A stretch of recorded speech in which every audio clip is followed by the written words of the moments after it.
जय हिंद स्टूडेंट्स, जय हिंद फ्रेंड्स। आपका स्वागत है excellence by APS YouTube channel पर और मैं एपीएस आपका स्वागत करता हूं। आज हम डिस्कस करने वाले हैं एनवायरनमेंट एवं पर्यावरण के पार्ट 5 के बारे में। यहाँ से जो क्वेश्चंस बनते हैं वो क्वेश्चंस मैं आपको बताता जाऊंगा, ठीक है। और जो लास्ट ईयर क्वेश्चन पूछे जा चुके हैं वो भी बताऊँगा, और कुछ सिंपल से क्वेश्चन आपसे पूछे जाएंगे, उनके आंसर आपको कमेंट सेक्शन में बताने होंगे, ठीक है। और सारे बच्चे हैं ना क्वेश्चंस को साथ ही साथ लिखते जाएंगे। तो आइए बढ़ते हैं क्वेश्चंस की ओर। उससे पहले यदि आपने चैनल को सब्सक्राइब नहीं किया है तो चैनल को सब्सक्राइब कर लें, वीडियो को लाइक और दोस्तों के साथ ज़्यादा से ज़्यादा शेयर करें, ठीक है। तो क्वेश्चंस की ओर बढ़ते हैं, तो ध्यान दीजिएगा। 81, शोर प्रदूषण को नियंत्रण करने का उपाय क्या है।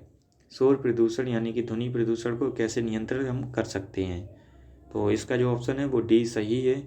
मशीनों का उचित रख रखाव करके हम शोर प्रदूषण को कम कर सकते हैं। उद्योगों को आबादी क्षेत्र से दूर स्थापित किया जाए और सघन वृक्षारोपण किया जाए। इस तरह से हम शोर प्रदूषण को नियंत्रित कर सकते हैं, ठीक है। इम्पोर्टेंट क्वेश्चन है, ये भी आ चुका है कई बार। नेक्स्ट 82, डेसिमल मात्रक है। डेसिमल किसका मात्रक है, ये क्वेश्चन आपको बताना है कमेंट सेक्शन में, ठीक है। ये भी इंपॉर्टेंट क्वेश्चन है 2022 के लिए, डेसिमल किसका मात्रक है, ठीक है। तो इंपॉर्टेंट क्वेश्चन होने वाला है, ध्वनि का मापने का यंत्र है क्या, गहराई को मापने का यंत्र है क्या, तापमान को मापने का यंत्र है, या फिर वायु दाब को मापने का यंत्र है। इन चारों को है ना ध्यान कर लेना, क्योंकि यहाँ से क्वेश्चन पूछा जाता है।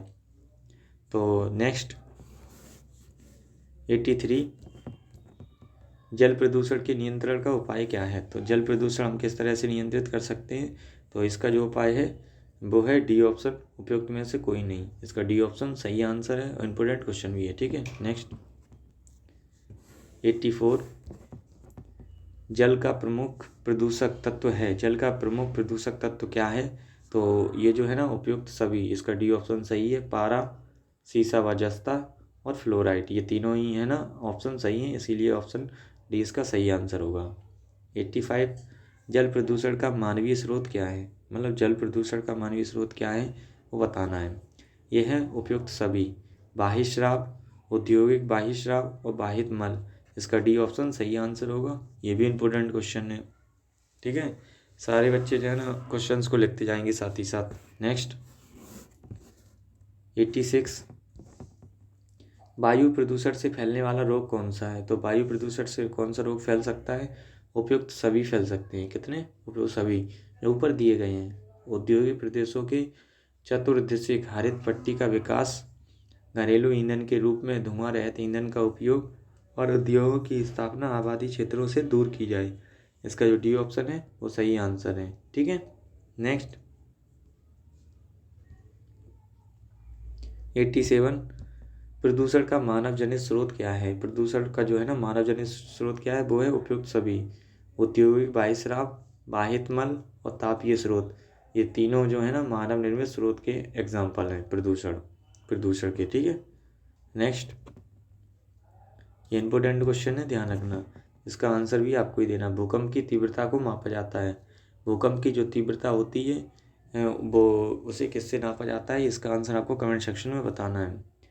न्यूटन स्केल से, रिएक्टर स्केल से, आर्किमिडीज स्केल से, या इनमें से कोई नहीं। तो आपको आंसर सही बताना है कमेंट सेक्शन में, ठीक है। ये क्वेश्चन इंपॉर्टेंट है 2022 के लिए, इसीलिए आपसे पूछा गया है। नेक्स्ट 89, भारत में सर्वाधिक चक्रवात प्रभावित क्षेत्र हैं।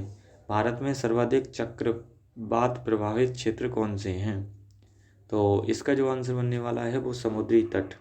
क्या आंसर है, समुद्री तट इसका सही आंसर है, इम्पोर्टेंट क्वेश्चन भी है। नेक्स्ट 90, निम्न में से कौन सी प्राकृतिक आपदा नहीं है। आपको ये आपदाओं के नाम दिए गए हैं, इनमें से प्राकृतिक आपदा नहीं है वो आपको बताना है। तो इसका जो अग्निकांड है वो प्राकृतिक आपदा नहीं है, ये मानव निर्मित आपदा है। अग्निकांड कैसी है, मानव निर्मित आपदा। ये भी इम्पोर्टेंट क्वेश्चन है आपके लिए। नेक्स्ट 91, भारत के तटवर्ती भागों में आने वाले तूफानों को कहते हैं। भारत के तटवर्ती क्षेत्रों में आने वाले तूफानों को क्या कहते हैं। तो इसका जो राइट आंसर होगा वो होगा आपका चक्रवात। क्या कहते हैं, चक्रवात। इसका जो डी ऑप्शन है वो सही आंसर है, चक्रवात कहते हैं उसे। क्या कहते हैं, चक्रवात, ठीक है। नेक्स्ट 92 निम्नलिखित में से पर्यावरण का घटक है।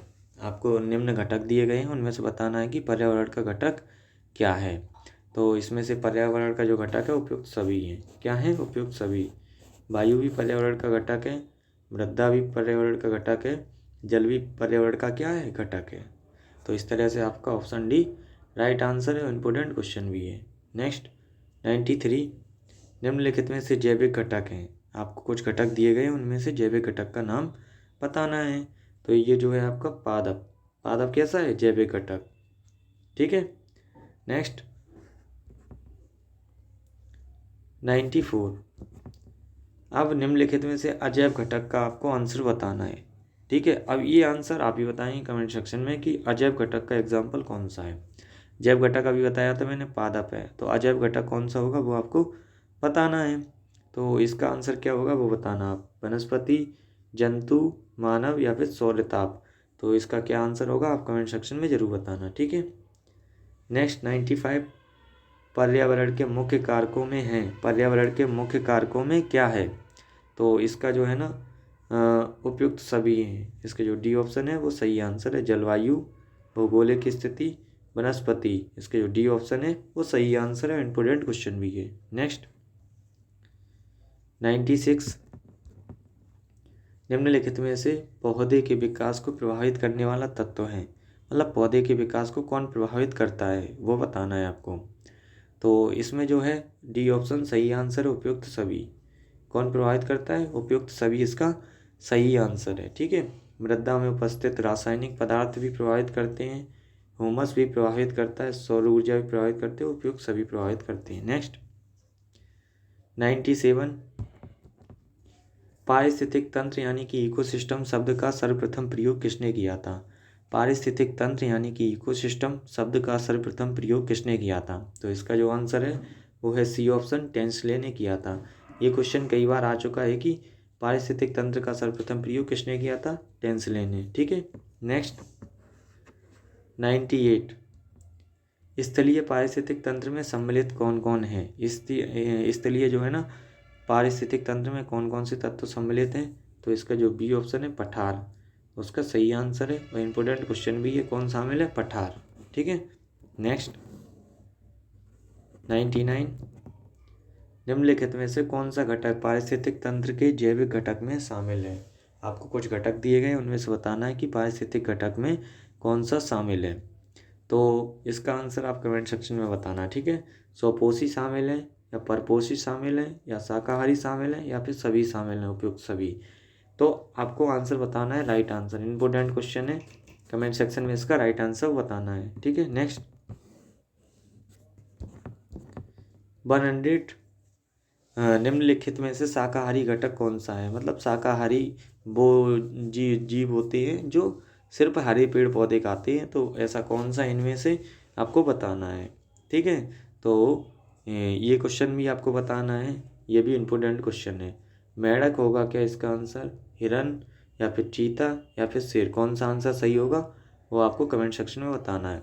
और इस तरह से हमने पार्ट 5 एनवायरनमेंट यानी कि पर्यावरण को कंप्लीट कर लिया है। एक्सीलेंस और मॉडल स्कूल यानी कि उत्कृष्ट विद्यालय और मॉडल विद्यालय प्रवेश परीक्षा 2022 के लिए ये इम्पोर्टेंट क्वेश्चन है। यहाँ से आपके है ना 12 से 13 नंबर के क्वेश्चंस बन जाएंगे आपके पेपर में, पर्यावरण में। ठीक है। तो सारे क्वेश्चंस को कंप्लीट जरूर कीजिएगा और इम्पोर्टेंट क्वेश्चंस हैं ये। अगर ये क्वेश्चन तैयार कर लोगे तो पर्यावरण का सेक्टर आपका निकल जाएगा। ऐसे ही हम साइंस और अन्य जो टॉपिक हैं उन पर भी वीडियो बना रहे हैं। इससे पहले MPGK का बनाया तो उसमें भी 6 से 7 नंबर सीधे सीधे आएंगे आपकी। उसके बाद आगे जो है ना आपका वर्ल्ड GK और साइंस और मैथ रेगुलर चलेगा। ठीक है। तो वीडियो चैनल के साथ अवश्य जुड़े रहें और सारी वीडियो प्ले देखते रहें। और वीडियो कैसा लगा आप कमेंट सेक्शन में बताना। अगर अच्छा लगा हो तो वीडियो को लाइक करें, दोस्तों के साथ शेयर करें और चैनल को सब्सक्राइब नहीं किया है तो चैनल को सब्सक्राइब करें, बेल आइकन को भी दबाएं और दोस्तों के साथ ज़्यादा से ज़्यादा शेयर करें। ठीक है। और लास्ट ईयर के सॉल्व पेपर की अगर वीडियो देखनी है तो वो सारी वीडियो प्लेलिस्ट में दे रखी है, वहाँ से जाकर आप देख सकते हैं। और इससे पहले वीडियो देखनी है तो अन्य जो पहले वीडियो करा चुका हूँ उनकी लिंक डिस्क्रिप्शन बॉक्स में दे रखी है, वहाँ से देख सकते हैं। जय हिंद फ्रेंड्स, जय हिंद स्टूडेंट्स। मिलते हैं नेक्स्ट वीडियो में। Thank you for watching.